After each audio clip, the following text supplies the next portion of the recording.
So we live in a realm called space-time. And in this three-dimensional reality in space-time, there's an infinite amount of space. Space is eternal, right?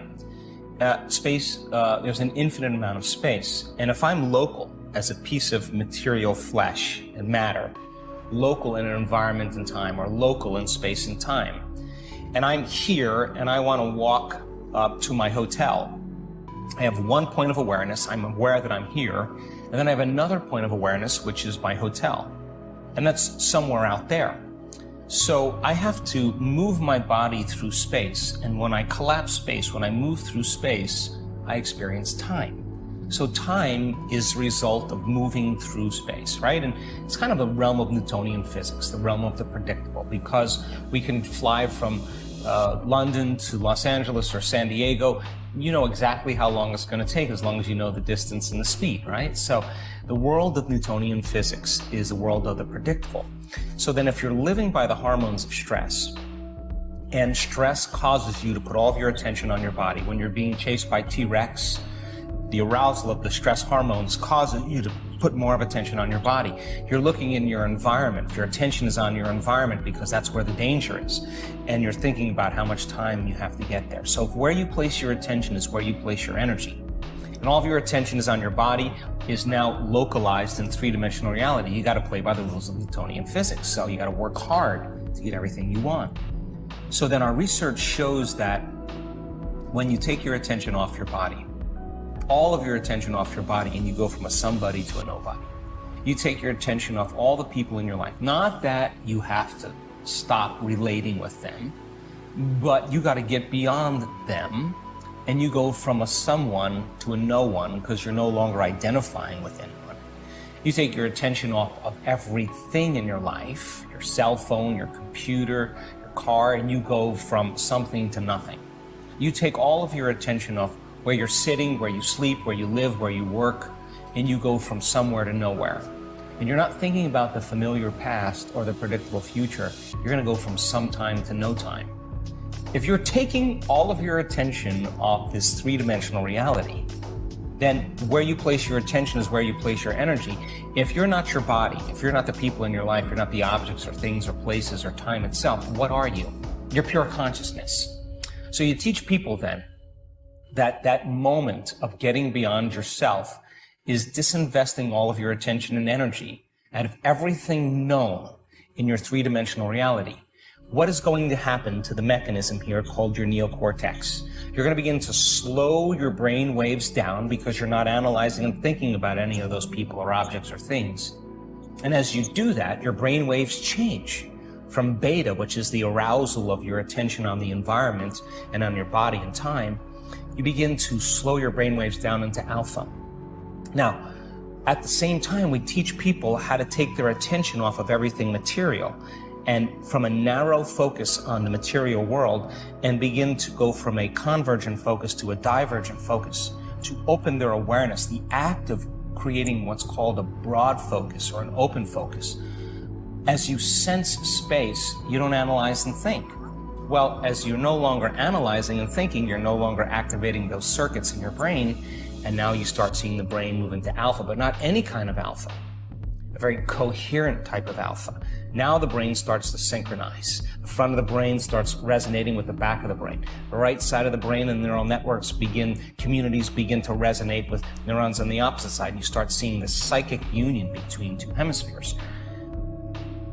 Some people do it so well that they slip into this realm called theta, coherent theta brainwaves. Now, this mechanism, the home of your identity, the seat of the known self, the memory bank of your past identity, the autobiographical self, lights go out in theta.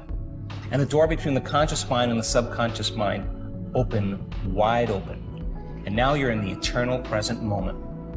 If you teach a person now to find the frequency of oneness and wholeness, if you teach them as consciousness that their consciousness can merge the consciousness of the unified field, and they can surrender their consciousness into a greater consciousness, they can lose themselves in nothing to become everything, and they can find that frequency, they can pay attention to it, they can experience it, they can become more aware of it, they can feel it.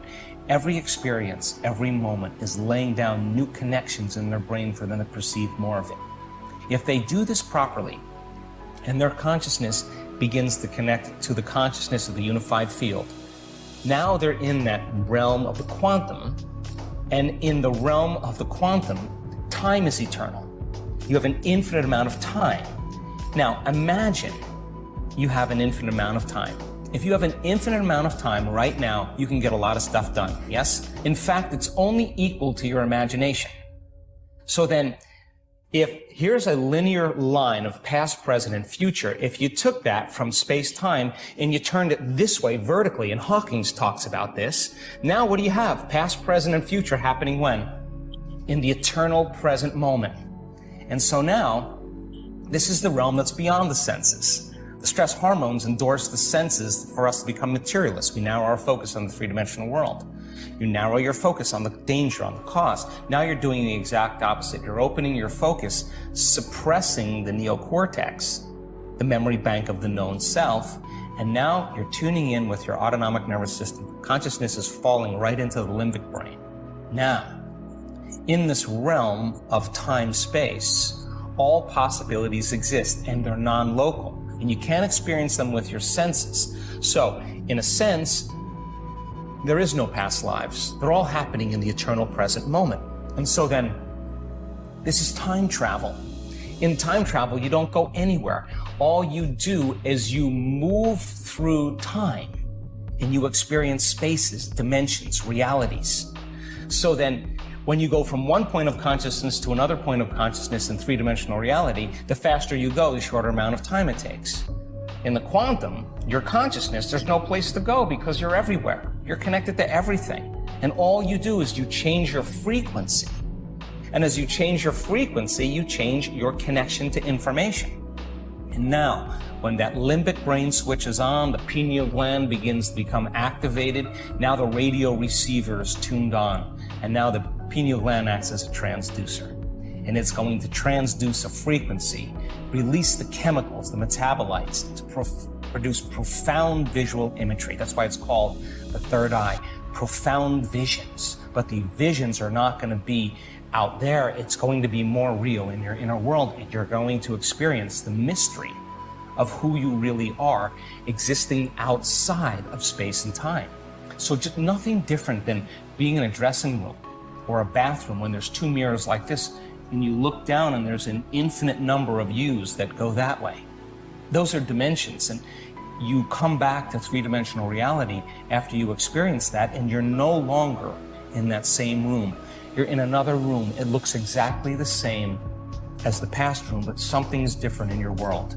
There's some synchronicity, there's some change, there's some uniqueness, and every time we do the work, we keep moving into another dimension. So then, all possibilities exist in the eternal present moment, and they exist as thought because the quantum is the realm of thought. So it's not like you create anything there. You just become aware of what already exists. You put your attention on it, and you begin to experience it in that realm, whatever you experience in that realm beyond space and time. And you can begin to emotionally embrace. That must manifest in three-dimensional reality. In this space and time, it's the law. Now, getting people to do that and getting better at it, we're starting to see that people can begin to create from the field instead of from matter. So yeah, possibilities for health exist. Possibilities for wealth exist. Possibilities for mystical experience exist. But you got to be able to linger there without a name, without a face, without an identity, without an emotion, without a problem, without a disease, without a diet. You can't enter as a somebody. You got to pass through the eye of the needle. And then passing through that eye of the needle is a nobody. That is pure consciousness. So then, teaching people how to do this, and when they start understanding it, they're not going to give up on themselves so easily. They're not going to quit so quickly. And if I got 1,000 people or 1,500 people and I'm inspiring them and they're going a little further every day, this is what I know. Every time they go a little further into the unknown and they come out of it safe and they feel like they've gone somewhere, they love themselves a little bit more. It's no longer, I always say there's no such thing as a bad meditation. There's only overcoming yourself. You give it your best, the next one's going to be better. And you just keep practicing, and you keep carving away all the things that you were doing unconsciously And all of a sudden, the formula gets more pure. All of a sudden, it gets easier. It's no different than learning any skill, like golf or whatever, martial arts, dance, whatever. You've got to stop doing certain things and you got to start doing something differently. And that's what we want to do. We want to keep teaching people how to overcome, and then they start becoming, right? That's the side effect of it. So then when you have that mystical experience and you can't wipe it off your face because you're realizing you're not that linear being living a linear life, you're a dimensional being living a dimensional life, you're going to take politics a little less seriously. You're going to take the news a little less seriously. You're going to take television commercials as a joke. You're going to see through all of that illusion because you're going to realize everybody's playing by the limited laws. So in this workshop, you're going to be teaching people how it works and then teaching some techniques? Absolutely, absolutely. So the word meditation, for example, most people don't know that the word in Tibetan literally means to become familiar with, to make known, to know thyself. And so the process of change actually requires unlearning and relearning. It requires breaking the habit of the old self, because when the body becomes the mind, anytime the body knows better than the brain, or the body becomes the mind, that's called a habit. A habit is when the body is the mind. So we have to break the habit of the old self and reinvent a new self, or what we call in neuroscience, pruning synaptic connections and sprouting new connections, or unmemorizing an emotion, and then reconditioning the body to a new emotion or to a new mind. So the meditative process that we'll be teaching has everything to do with becoming familiar with those unconscious thoughts, those unconscious behaviors, and those unconscious feelings and emotions, and making them conscious, and so that when we make them more conscious, we have more control over them. And then to reinvent a new self, to really begin to think about a new way of being, a new way of thinking. And the science in the latest research in neuroscience shows that we can change the brain and the mind and the body to look like the event has happened ahead of the actual event, just by the meditative process. So if we can change the brain and body ahead of the actual physical experience, then that usually means that we put the hardware in place and we've conditioned the body to be prepared for the event ahead of the event. And that's, according to the quantum law, when the events start to find us. That's when those synchronicities begin to show up in our life that are the result of our own personal efforts. So thank you for answering that, Dr. Joe. And so is this going to be regular meditation that we all know how to just kind of clear our mind, look at a candle, or is there going to be something different? Well, absolutely not. It won't be anything like that. There'll be 10 steps to the meditative process, and every single step will have a philosophical and scientific understanding so that you know what you're doing and why. And once you understand what you're doing and why you're doing it, you have intention behind it, and you understand that because you have a greater understanding that it has meaning. So it's a different meditation that requires both that unlearning and relearning process, and the steps will they'll be explained pretty thoroughly, and people get handouts and they'll have an opportunity to practice it. Wonderful. So how long each day do you meditate for using this process? Well, I typically wake up at 4:55 every morning. That's my time. And I allow for 2 hours every morning for myself, from 5 o'clock to 7 o'clock in the morning. That's my time. And the reason I allow that much time is because whenever we begin to work on ourselves,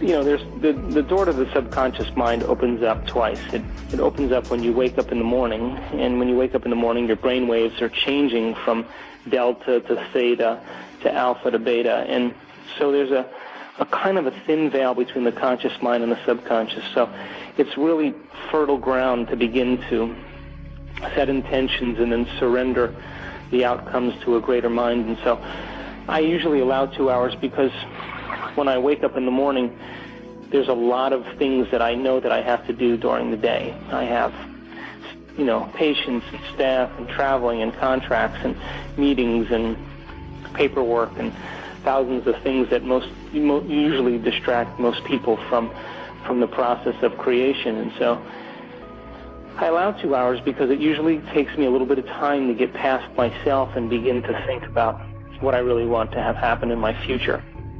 Once I get beyond with that, I get beyond those thoughts. I begin to ask myself this question, what is the greatest ideal that I can be today? What is the greatest person that I could be? And I allow myself to begin to let my brain work in different ways than it typically would work if I woke up and did the same thing and got out of bed the same way and brushed my teeth and drove to work and did the same thing that I always do. And so the neuroscientific definition of mind is the brain in action or the brain at work. So if you wake up and think the same thoughts and perform the same behaviors, and you allow the environment to activate different circuits in your brain, pretty much you're thinking equal to the environment, and the brain isn't working any differently, so you're never making a new mind.